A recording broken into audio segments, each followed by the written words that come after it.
The mahogany-paneled conference room felt smaller than usual, filled with the suffocating presence of my entire family. They were all there. My 3 older siblings dressed in their calculated versions of morning attire, my parents in matching black, and various aunts and uncles who hadn't bothered to visit grandfather when he was alive but somehow found time to attend his will reading. "I still can't believe he's gone," my sister Victoria dabbed at dry eyes with a monogrammed handkerchief. She'd already posted 3 Instagram stories about her grief, carefully filtered to highlight her designer black dress. I sat quietly in the corner, wearing a simple black suit that none of them recognized as bespoke Italian. To them I was just Sophie, the youngest, the quiet one, the disappointment who'd never lived up to the Marshall family name. "Nothing to say as usual, Sophie?" My brother Alexander smirked. "Though I suppose there's not much to contribute when you've spent the last 5 years as what? A secretary?" If he only knew that the secretary position they mocked was actually a cover. That while they were busy spending grandfather's money, I was actually running his entire empire from behind the scenes. "Let her be." My oldest brother James waved his hand dismissively. "We all know why we're here. Grandfather's company needs proper leadership now. Someone who understands business." I bit back a smile, thinking of the merger I'd orchestrated just last week, adding another $1 billion to the company's value. The same merger they'd read about in the Financial Times but hadn't bothered to connect to their unsuccessful sister. My mother touched up her lipstick, ever camera ready. At least Sophie had the decency to work at the company even if it was just filing papers. More than I can say for the rest of you. The irony of her attempted defense made my chest tight. For 5 years, I'd maintained the illusion they all so readily believed. The quiet daughter who'd taken a minor position at Marshall Industries after college. They never questioned why grandfather had insisted I attend every family dinner, never wondered why his health improved dramatically after I started working for him, never noticed that the company's value had tripled under his supposedly solo leadership. The door opened and Arthur Wells, grandfather's personal lawyer for 40 years, walked in. He carried a single leather portfolio and wore the same inscrutable expression I'd seen him maintain through countless board meetings. "Good morning," he said, taking his seat at the head of the table. "We're here to read the last will and testament of Theodore Marshall." Victoria straightened in her chair. "We understand the company's shares will need to be distributed carefully. As the oldest daughter." "All in due time, Ms. Marshall," Arthur cut her off smoothly. He caught my eye briefly and I saw the faintest hint of a smile. My phone buzzed silently in my pocket. A message from our Tokyo office about the Asian market opening. I'd have to deal with that later, after my family discovered exactly who had been steering the Marshall ship all along. "Before we begin," Arthur continued, "Mr. Marshall recorded a video message to be played at this reading." The flat screen on the wall came to life, and there was grandfather, looking as commanding as ever in his favorite leather chair in his study. I'd been sitting across from him when he recorded this, just 3 months ago, both of us knowing his time was growing short. "My dear family," he began, his voice strong despite his illness. "If you're watching this, I've finally lost my battle with time. But I'm not worried about the future of Marshall Industries. Not anymore." Victoria preened, clearly expecting what was coming. James and Alexander exchanged knowing looks. 5 years ago I made the best decision of my career. I chose my successor. Someone who showed not just business acumen, but true understanding of what it means to lead. Someone who was willing to work silently, learn every aspect of the company from the ground up, and put the business before their own ego. My siblings were leaning forward now, each probably imagining themselves as the chosen one. "While you've all been attending charity galas and spending your trust funds, this person has been working 18-hour days, learning every division, earning the respect of our board and employees. They've been CEO in all but name since my cancer diagnosis, though we kept that quiet for strategic reasons." The room had gone very still. I could feel the shift in energy as they started to realize this wasn't going the way they'd expected. "Sophie," grandfather said, and suddenly every head snapped toward me. "Take care of my life's work. You've more than proven yourself." The video ended, leaving the room in stunned silence. I straightened my shoulders, finally allowing myself to sit the way I did in board meetings, with quiet, assured authority. "Shall we continue?" I asked Arthur, using the same tone I'd used just yesterday to close a $100 million deal. He nodded, opening his portfolio. The reading of Theodore Marshall's will shall now commence. The dominoes were set. Time to watch them fall. This is ridiculous, Alexander burst out, his face flushing red. Sophie? She's just a glorified assistant. Arthur pulled out a stack of documents, his expression remaining professionally neutral. Actually, Ms. Marshall has been serving as Chief Executive Officer of Marshall Industries since January 2020. All major decisions, acquisitions, and strategic planning for the past 5 years have been under her direct leadership. Victoria's perfectly manicured hand clutched her pearls. That's impossible. She brings coffee to meetings. An effective cover, I finally spoke, my voice carrying the same quiet authority I used in boardrooms. It's amazing what people will say when they think the person serving coffee is irrelevant. James jumped to his feet, his expensive suit wrinkling with the sudden movement. I've been running my own investment firm for a decade. I'm the obvious choice to lead Marshall Industries. You mean the investment firm that lost 40% of its value last quarter? I raised an eyebrow. The one that would have collapsed if not for a mysterious angel investor who bailed you out?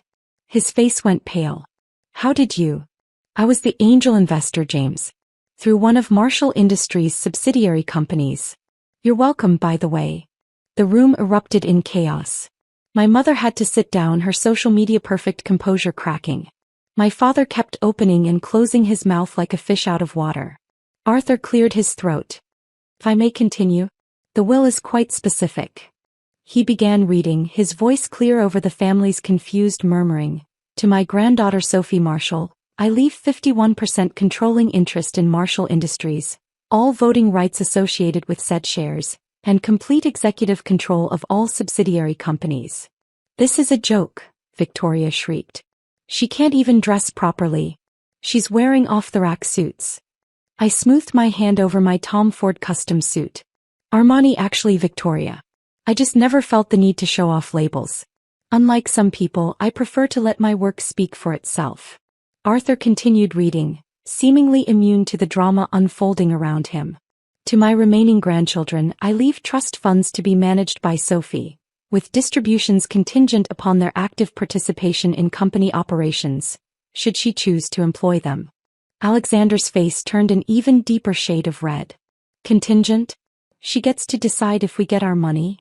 Perhaps, I said calmly, you'd like to see what you've been mocking for the past 5 years? I pulled out my phone, sending a quick text. The wall screen came to life again, this time showing real-time data from Marshall Industries' global operations. Stock prices, acquisition details, merger statistics, all bearing my signature.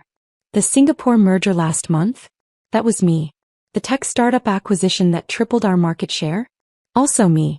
The mysterious restructuring that saved 3,000 jobs during the pandemic? My decision, my execution. My mother found her voice.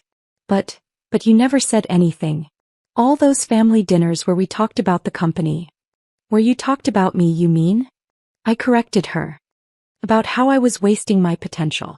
How I should try to be more like Victoria with her social media influence, or Alexander with his trust fund lifestyle, or James with his failing investment firm.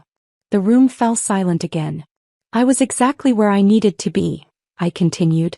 Learning every aspect of the business from the ground up, earning respect through work rather than birthright. Grandfather recognized that potential in me when none of you did. Arthur pulled out another document. There's more. Ms. Marshall has also been serving on the boards of 12 other major corporations under various aliases.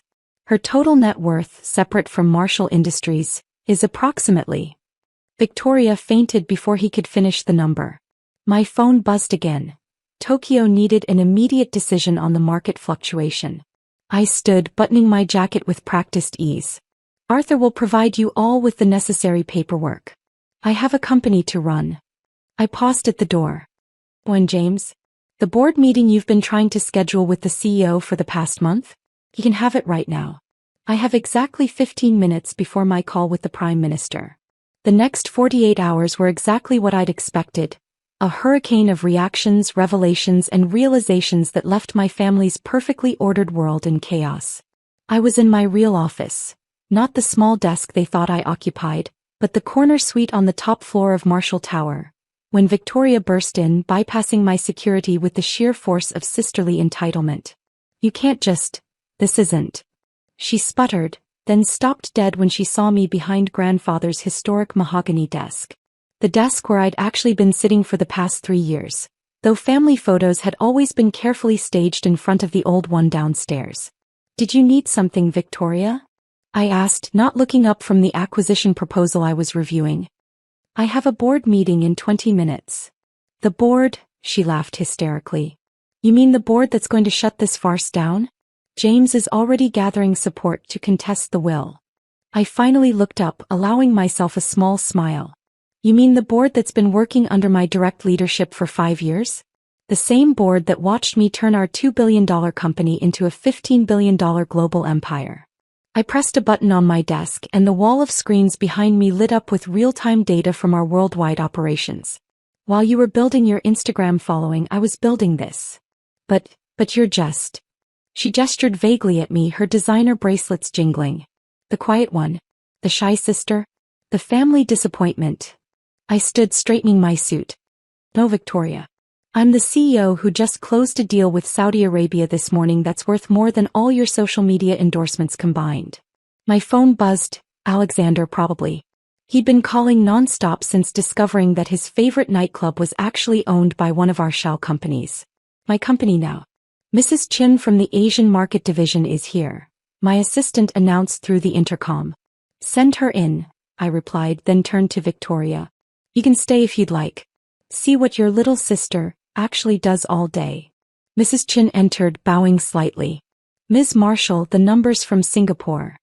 For the next 15 minutes, Victoria sat in stunned silence as I navigated complex international trade agreements, made multi-million-dollar decisions, and spoke fluent Mandarin with our Asian partners. Her expression shifted from disbelief to shock to something that looked almost like respect. After Mrs. Chen left, Victoria seemed to find her voice again.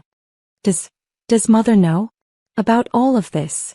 Mother is currently trying to explain to her social circle why she never mentioned her youngest daughter was named Forbes' most powerful woman in business last year.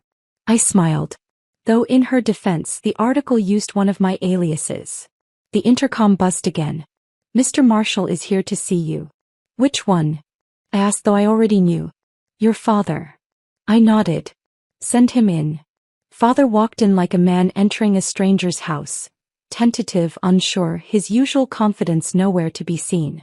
His eyes darted around the office, taking in the awards on the walls, all carefully hidden during family visits. The clear signs that I'd been running the company from this room for years. The London office called, he said quietly. Apparently they need your approval for something. They said you're the only one who understands the full scope of the European expansion. The Cambridge project, I nodded. I'll handle it after my board meeting. Cambridge. Victoria perked up. But that's a multi-billion-dollar development. The news has been talking about it for months. Yes, I know. I designed it. Father sank into a chair. All those times we tried to set you up with suitable business partners. I was usually already their boss, I finished for him. Though watching them try to mansplain my own company's strategies to me was rather amusing. The intercom buzzed once more. The board is ready for you, Ms. Marshall. I stood gathering my files. You're both welcome to attend. See what the quiet one really does. The boardroom fell silent as I entered. These men and women, some of the most powerful people in global business, stood respectfully. They'd learned long ago that my quiet demeanor masked a steel core and brilliant mind. The numbers from Asia are exceptional, I began, taking my place at the head of the table. Though I expect nothing less from the team that helped us weather the pandemic without a single layoff. I could see Victoria and Father in the back, watching as I commanded the room with the same quiet authority I'd inherited from grandfather. The same authority they'd dismissed as weakness all these years. 3 hours later, after securing unanimous approval for our European expansion and setting new growth targets for the next quarter, I finally had a moment to check my messages. Mother, darling, I had no idea. The ladies' auxiliary is absolutely buzzing. When can you speak at our next luncheon? James, we need to talk. My firm's major clients are asking about you. Alexander, about that nightclub ownership, Can we discuss terms? And one from grandfather's old friend, the Prime Minister. Ted would be proud. You've exceeded even his highest hopes. I looked out over the city skyline from my office window. Somewhere out there, my family was still reeling, still adjusting to the reality that their quiet little Sophie had been silently building an empire while they were busy underestimating her. My assistant knocked gently.